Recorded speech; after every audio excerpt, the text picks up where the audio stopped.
All right, Yapper's Light episode 2. Let's get right into it.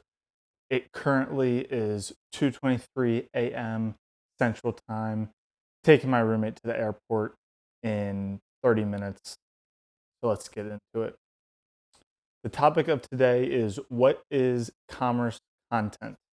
So I wrote a blog post for WAP a few weeks ago, and I'll link to that story in the description. But today we're going to talk about all things commerce content, how it relates to affiliate marketing and e-commerce brands. So, have you ever been looking for something? Maybe it was a specific pair of running shoes, a blender, or maybe some different types of coffee makers, and you were trying to figure out what the best one was or what other people thought about it. And you go to Google and you say, Vitamix blender review or best coffee makers, and all these lists pop up that are like 10 best coffee makers of this year, 10 best blenders, or I tried the Vitamix blender, here's my honest thoughts. Any of those types of things, these are all commerce content.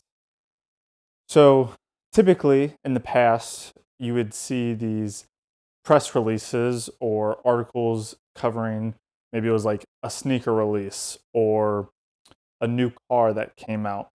And so these are more typical press type articles. They're more editorial, talking about a brand or a new shoe that releases, and not as much talking about the features of it, but more breaking the news.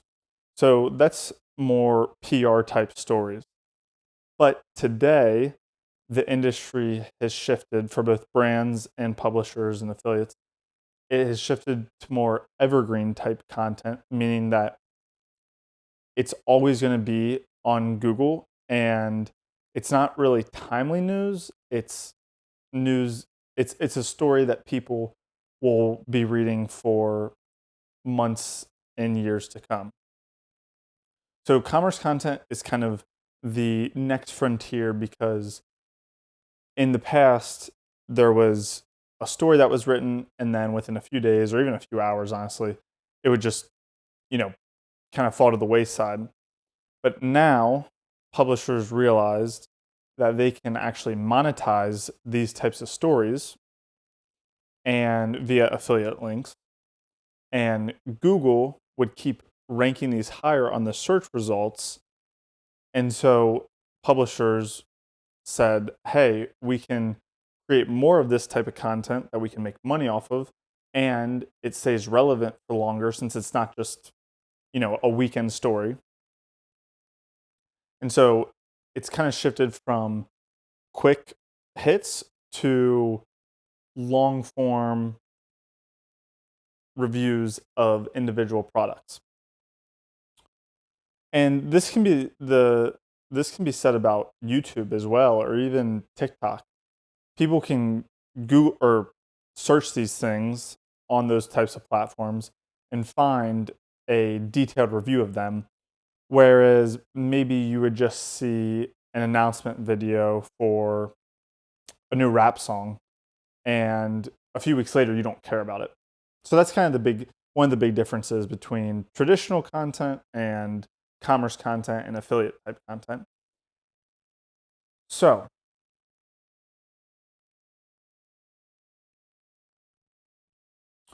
so in 2024, Facebook CPMs and CPAs have, gone higher than they've probably ever gone. I don't know if that's a fact. Don't quote me on that. But ads have, costed more money. And so brands have been looking for ways to disperse into other avenues that are cheaper or more organic.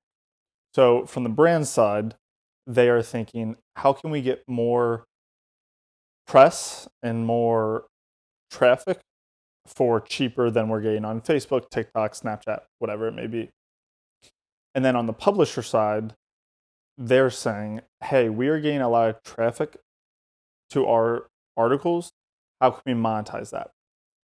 So there's a lot of backstory, or I should say, there's a lot of inner workings that happen from the brand side. and the affiliate side. And all of this is trackable via affiliate links and affiliate platforms. So the first thing that you really need to know is that if you're reading this as a consumer, you're doing that Google search, the content that you're reading isn't totally, it's not like these publishers are just writing about it just because. They're incentivized to make money. Not necessarily good or bad, although it could fall into either of those, but there is money tied to that. And quickly going back to my point before, I think one way to look at this is like a newspaper or even a magazine, but a newspaper, you would just get it on the weekend and you would see the news. That's kind of more old school PR. And then this affiliate content is maybe like, or commerce content is maybe like an encyclopedia where you'll kind of go back to that time and time again when you're searching for something. Say you're searching for a deck of cards in the encyclopedia, you go to D and then you find deck of cards, and then that's where maybe the encyclopedia would say, hey, you need to get bicycle playing cards.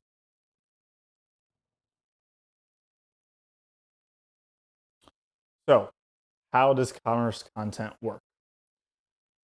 There are three, or I'd say two parties and one technology. So the two parties are the brand and the affiliate. And the affiliate is the publisher. And then the technology is the tracking software. So this could be Impact, CJ, ShareSale, or Skimlinks, which is another version of those. So from the brand side, as previously mentioned, they're trying to get more coverage, which will result in traffic and sales. And on the publisher side, they're trying to monetize their content.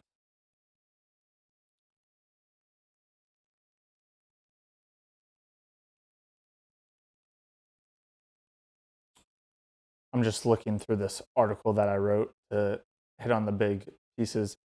And one thing, just to be, or I'd say, kind of prefacing all this, is that I have been on both sides, on the affiliate and publisher side and on the brand side. And I write for Travel and Leisure, which is owned by Dotdash Meredith, Business Insider, Men's Health, and then more like mommy blogger, niche blog, smaller sites that you probably haven't heard of, but maybe you've visited before organically. And so I've written a ton of this content and I've seen it on the brand side and really gotten a good idea on how all this works. So I would say there's two main types of content. One is the roundups or the buying guides, listicles, and then the standalone reviews. So going into listicles.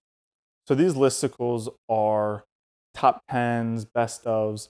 So this is, you're looking for a certain category of product, so coffee makers, and you're not as worried about the brand, but more so what the best ones are. And then on the review side, that's when you know what product you want. And so you're looking for a review specifically for that. So that is Breville 2-cup espresso maker review. And the thing that kind of ties all this together or brings it all together is the SEO, the search engine optimization. So all of these articles, since they're being found on Google primarily, they are structured in a way that is best for the search engines to digest. So Google has their algorithm on how they rank articles. And so these publishers, they're trying to format their stories and write in ways that is that Google is going to take the most and rank higher, because the higher that the story is in the search results, the more traffic it will get and the more sales it will get for everyone. So here are some examples of commerce content publishers and you've probably seen them. So I'm going to go through a few of them and just briefly touch over them. So first, and probably the number one on a few different metrics, is Wirecutter from the New York Times. So this was started in 2011 and was bought out in 2016 by the New York Times. The New York Times didn't start it; they acquired it. But this is kind of known to be the creme de la creme of commerce content. They test a lot, if not all, of their products hands on. So everything that you read, or most things that you read, have been tested by a human. So there's a little bit more built in trust. And they like cover a wide variety of different things. I primarily see them in like kitchen, home, and like tech, but they also have baby style gifts in home and garden. And then we have Bon Appetit. So I actually have Bon Appetit. I think this is May 2024. So Bon Appetit, they before they primarily did just cooking content, food and restaurants, a little travel.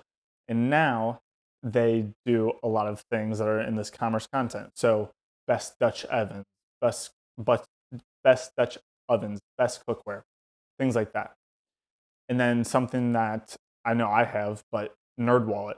So NerdWallet does a lot of kind of financial literacy and education, and then they monetize with credit card offers, or maybe it's insurance. So you can see first is content, and then second is the monetization. And I won't get into all the details of it, but basically, Google in September of 2023, they came out with new systems on how they rank the content. And so, in short, there's a lot of different changes and it's still going on and still evolving. But one thing is that one overall shift is that content that is designed just for SEO purposes, just to get the most traffic possible, is being deprioritized by Google. So before, people would do something called keyword stuffing, and that was like packing as many keywords as possible. And then now that's actually hurting people rather than helping them.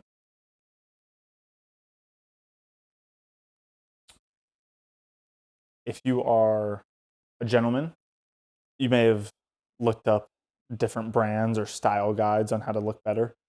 You may have come across a site called The Adult Man, which I'm very, very close with and write for them, and or Ape the Gentleman, The Modest Man. There's a whole bunch of these, but they do a lot of style content and fashion and grooming, and then they monetize it with those brands.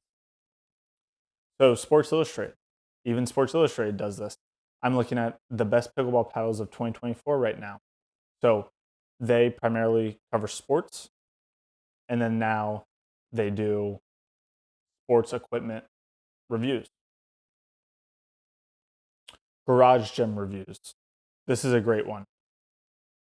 They do purely anything with workout clothes, some supplements, shoes, footwear, anything like that. And then you have Good Housekeeping, The Points Guy, and then there's ones like the Mom Edit, which this is what we would call a mommy blogger. And this is, it could be one person or it could be a smaller team, but they probably started their blog back 5, 10 years ago because they heard it's a way to make money. And then now they have a thriving business all based on writing recipes, writing organization tips for their homes, things like that. So, how can you get involved with commerce content if you have an e-commerce brand? That is the question. So, I talked about this a little bit in episode 1 in saying that the first part of this is having a good product, and that still remains number 1. So, having a good product is number 1 because when Bon Appetit writes about something, they have a certain level of trust with their readers. it's almost like you go to a restaurant and you go to Chipotle, and when you were younger, it was like, oh, Chipotle is amazing. And then now you go there and it's like, service is slow, it's expensive, the portions are low, things like that.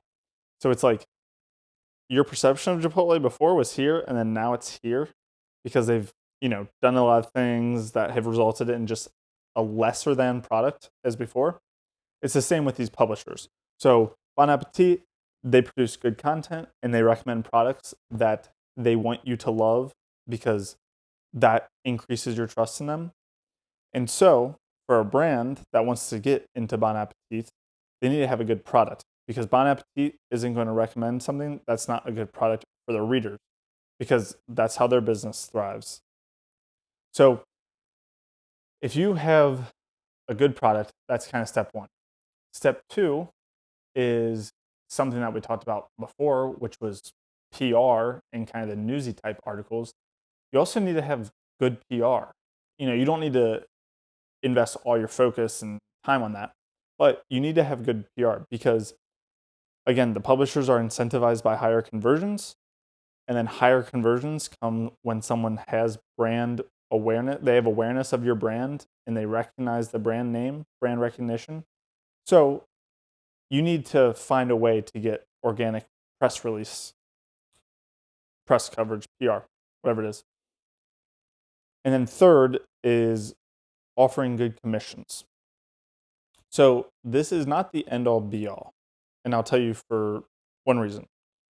So if there's a really good brand that gets a lot of sales, a lot of volume, then they're able to offer a lower commission than a brand that doesn't. So, basically it's if Nike, everyone knows Nike, they're going to sell a lot of shoes. So they can tell publishers, hey, we can't offer you the highest percentage commission, but we know we're going to sell and you're going to make a lot of money with us. Then Nike can be like, we're going to offer less than the industry standard. But a no-name brand, call it Gamer Shoes, no one knows who they are, so they're going to get less sales. So each sale that they get needs to be at a higher commission rate. And so the publishers will cover them and make the same amount of money that they would with a Nike or things like that.